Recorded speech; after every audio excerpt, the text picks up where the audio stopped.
trabalho para a Anabel como um assessor de financiamento climático. Estou a trabalhar com o Ministério da Economia e Finanças aqui em Moçambique, na área de mudanças climáticas e para mobilizar fundos climáticos para o país. Mas em resposta à pergunta, do lado da Anabel, da agência belga, posso dizer que estamos a começar um novo programa de 5 anos com Moçambique, que está 100% focado no tema de mudanças climáticas,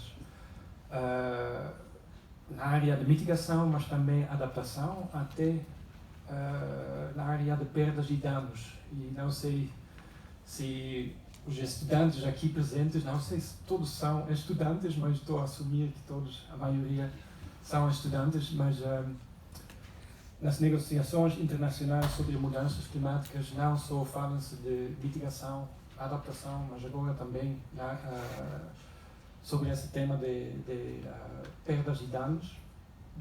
E isso significa que, em algum momento, a adaptação às mudanças climáticas não vai ser suficiente. E os países vão ter perdas e danos econômicos que não podem ser evitadas. E isso é um problema muito grande. E só queria destacar esse componente porque é um dos componentes que a Bélgica, junto com a sua agência, está a utilizar um instrumento de financiamento inovativo que se chama troca de dívida.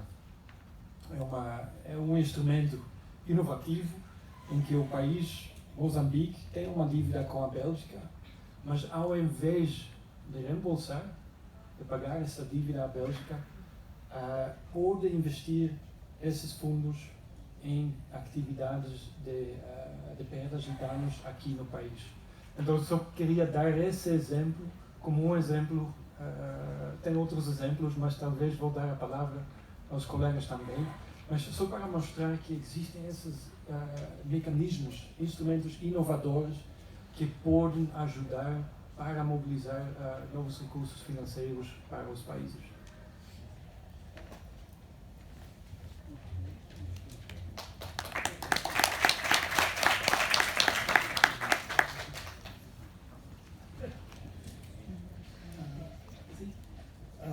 Bom dia, eu falo em inglês porque não é possível para mim falar em português.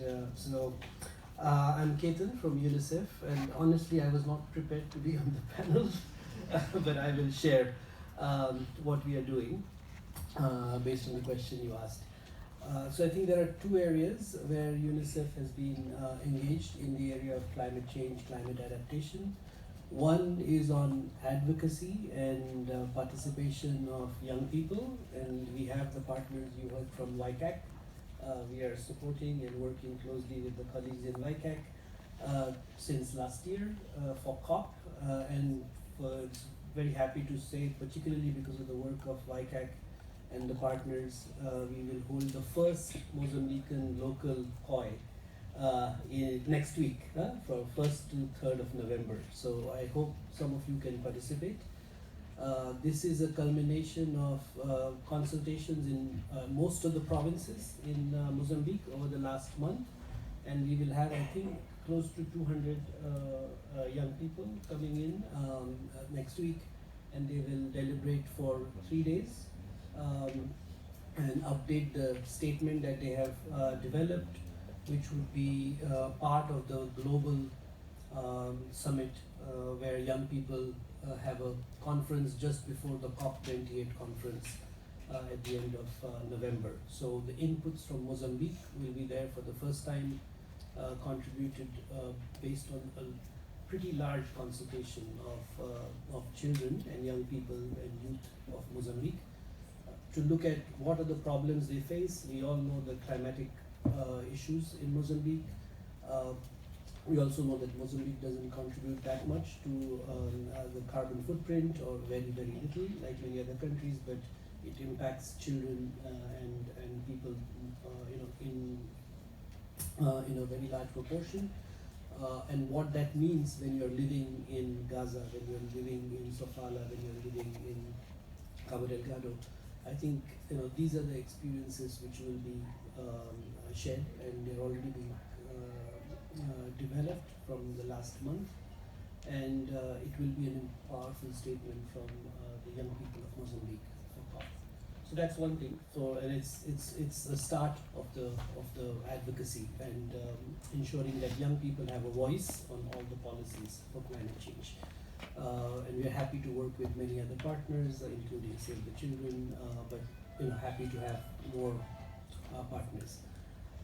The second thing we are doing is there is a climate change strategy for UNICEF, an internal one which is based on our global commitments for climate adaptation.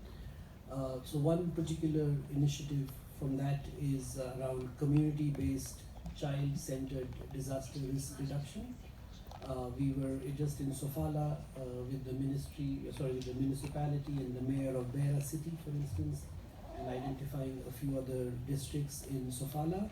That's where we're going to be piloting community-based child-centered disaster risk reduction, which essentially will look at impact of climate on basic social service infrastructure like schools, health facilities, other social services for children, but trying to do that with INGD and with MTA, the Ministry of Ambiente and Air, for existing local action plans to be more community-owned, community-based, community-managed, particularly to figure out how to mitigate medium-term risks as a result of climate change. Not immediately response and preparedness and response, what happens every year, but what can be done to be a little bit better prepared and reduce the risks by identifying whatever local solutions will come up.